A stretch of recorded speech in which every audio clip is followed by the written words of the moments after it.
Hi there, everyone. Welcome to the Daily Gardener, and thank you for listening. I'm your host, Jennifer Ebling. It's January 10th.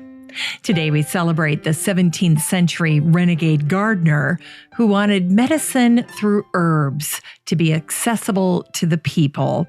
And the anniversary of the day Indian tea became available for sale in England. We'll learn about the American landscape gardener whose superpower was framing a view, and the English sculptor who famously said, "I am the landscape." Today's unearthed words feature words from Henry VIII Thoreau. It turns out it was super cold 164 years ago today. We grow that garden library with a book that features a beloved poet-gardener or gardener-poet, whichever you prefer. I'll talk about a garden item that encourages experimentation and facilitates some indoor growing fun in your kitchen. And then we'll wrap things up with the first full moon event in 2020. It's happening today. But first, let's catch up on a few recent events. Today's curated articles start out with a piece on winter's gardens by Flower Magazine. This article featured a beautiful, quiet winter garden with Charlotte moss. The photo that captured my attention shows an urn standing like a sentry in the after the snowfall stillness of New York's Gramercy Park. The article said, "Reduced to a skeletal state, a garden in winter gives our imaginations an opportunity to explore those possibilities. It allows our eyes the chance to be a paintbrush, devising new color schemes and filling in borders." I love that. This post is so beautiful. It reminds us about the beauty of winter gardens. We might take those for granted or not appreciate all that they have to offer. If you'd like to check out this post for yourself, just search for winter in the Facebook group for the show, and this post will pop right up. Then the next post I wanted to share today is from the BBC News, and the title was, "Forgotten Elm Tree is Set to Make a Comeback." Well, that got my attention because I grew up in a home that was surrounded by elm trees. They were glorious before Dutch elm disease took them. Anyway, the post quotes Karen Russell, who shares some good news for elm trees. She said, "With the right people in the right place and the funding, we can put the elm back in the landscape. Mature specimens have been identified that are 100 years old, and they have mysteriously escaped the epidemic of Dutch elm disease. And then there's this whole new generation of elm seedlings that are being bred that are apparently resistant to the disease. So that's fantastic news." More than 20 million trees died during the 1960s and 1970s from Dutch elm disease. In the aftermath, the elm was largely forgotten, except among a handful of enthusiasts, and they have been breeding elite elms that can withstand attack. I'd love to get my hands on one of those elite elms. They're gorgeous. And the article goes on to share a number of fascinating elm facts, like the fact that the elm is known for its beauty and that it was captured in paintings by John Constable. Signs of Dutch elm disease include dead leaves on the tree, yellowing or other discoloration in autumn or spring, and wilting leaves and young shoots. And then finally, Dutch elm disease is caused by a fungus that's spread by a bark beetle. If you'd like to check out this post in the Facebook group for the show, just search for elm. Now, if you'd like to check out these curated articles for yourself, you're in luck because I do share them in the free Facebook group for the show. It's a community for all the listeners, and it's called the Daily Gardener Community. So the next time you're on Facebook, if you think about it, just head on up to the search bar, type in Daily Gardener Community, and then request to join. I'll admit you into the group, and I'd love to meet you there. Here's today's brevities. Today is the anniversary of the death of the English physician, botanist, and herbalist Nicholas Culpeper, who died on this day in 1654. Culpeper was a nonconformist, and he was also a business owner. 10 years before his death, he found a spot in East London, and he opened the doors to his own apothecary. Culpeper catered to the needs of the people. He took medical books that were written largely in Latin, and then he translated them into English. The masses were grateful. The medical community wasn't excited about this, and neither were the universities, who had a monopoly on training doctors and withholding medical information for their paying students. Culpeper wrote one of the first books about the medicinal use of herbs. It was comprehensive and helpful, and for years it was a sought-after resource. The book originally was known as The English Physician, but in the ensuing years it became known as The Complete Herbal or Culpeper's Herbal. For each herb and plant that he featured, Culpeper provided both the Latin and the common name. He also told people where to find the plant, when it flowered, the astrological connections, and how the plant could be used medicinally. Culpeper provided this information for almost 400 different herbs and plants, and in so doing, he revolutionized the medical world. And it was on this day in 1839 that Indian tea became available to the British people. Unlike the tea from China, Britain was fully in charge of Indian tea, from the planting to the exportation. And as a result, Indian tea was cheaper than tea from China.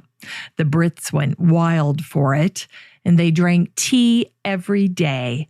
It wasn't long before tea became the official drink of England.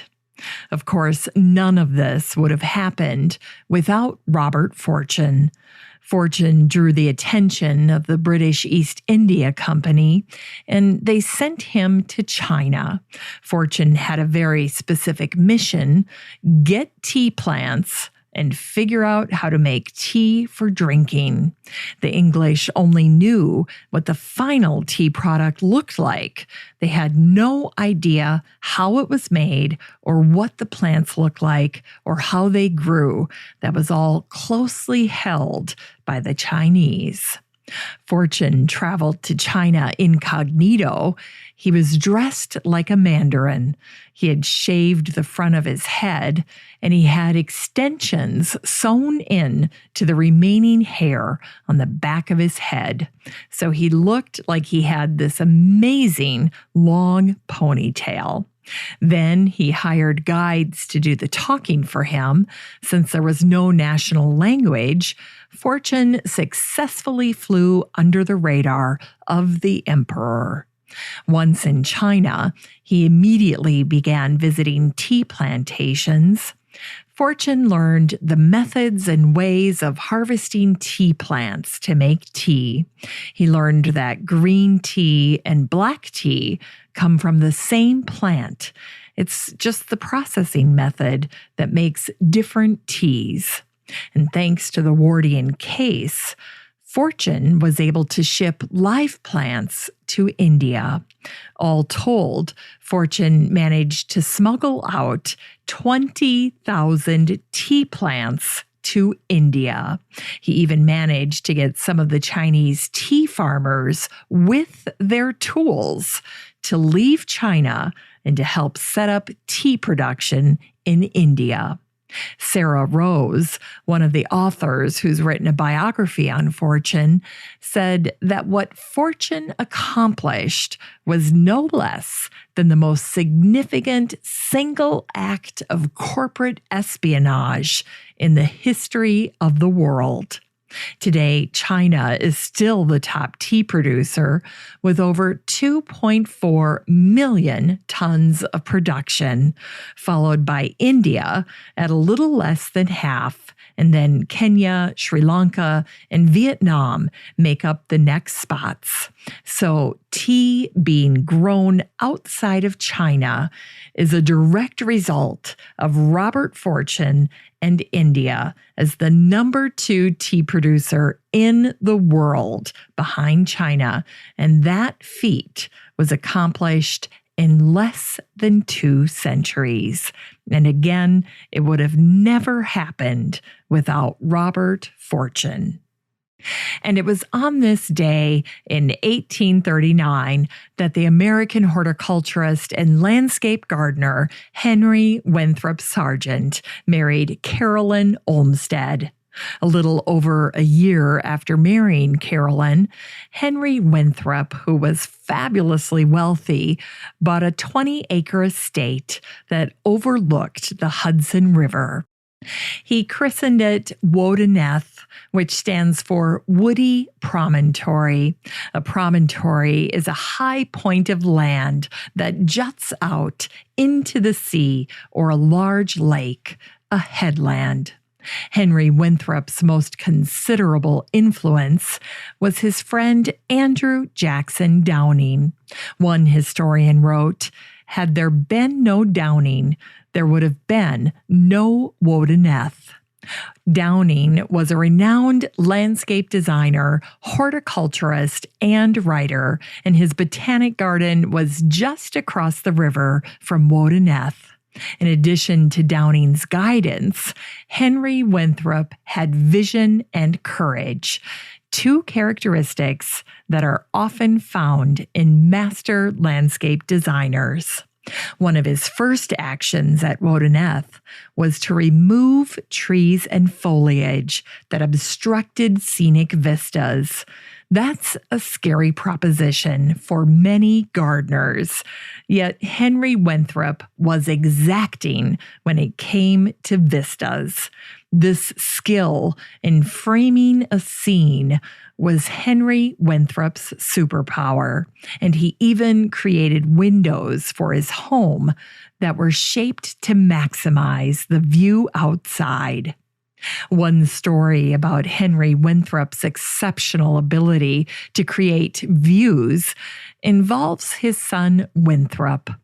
One time, a woman visited the Sargents, and when she looked out the window, she noticed little Winthrop out on the lawn. Henry Winthrop had created the view to look like the lawn extended out into the Hudson River, creating a sense that there was a sharp drop-off, almost like the lawn ran out to the edge of a cliff. Concerned for Winthrop, the lady visitor commented something to the effect of how she wouldn't let her own children play so close to that drop-off. Well, after that visit, Henry Winthrop would often have little Winthrop go out to the lawn with a fishing pole and pretend to fish off the edge. In reality, he was sitting a good mile away from the water's edge, quite safe on the flat earth. But Henry Winthrop's masterful vista created an artful and beautiful illusion.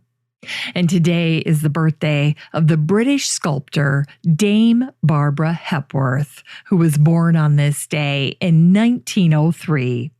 Barbara drew inspiration from nature, the shoreline, and the landscape. She was one of the most important figures in the creation of abstract art in Britain.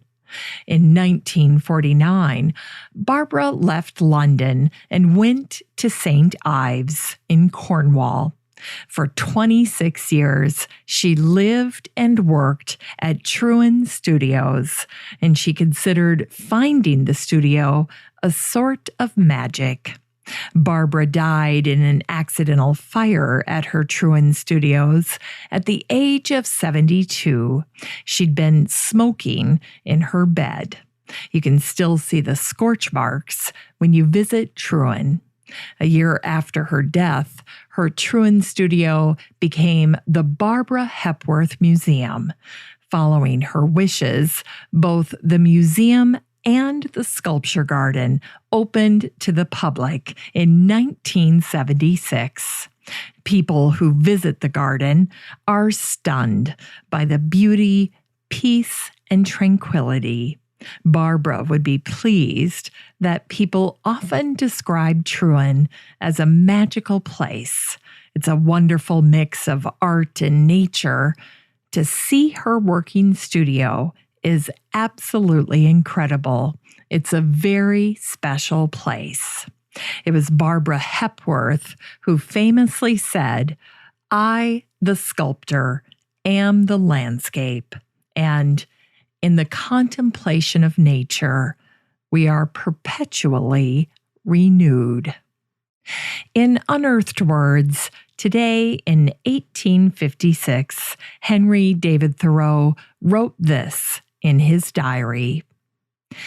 -2 degrees at breakfast time, but this has been the coldest night probably. You lie with your feet or legs curled up, waiting for morning, the sheets shining with frost about your mouth. Water left by the stove is frozen thickly, and what you sprinkle in bathing falls on the floor ice.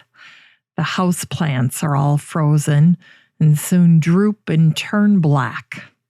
I look out on the roof of a cottage covered a foot deep with snow, wondering how the poor children in its garret, with their few rags, contrive to keep their toes warm.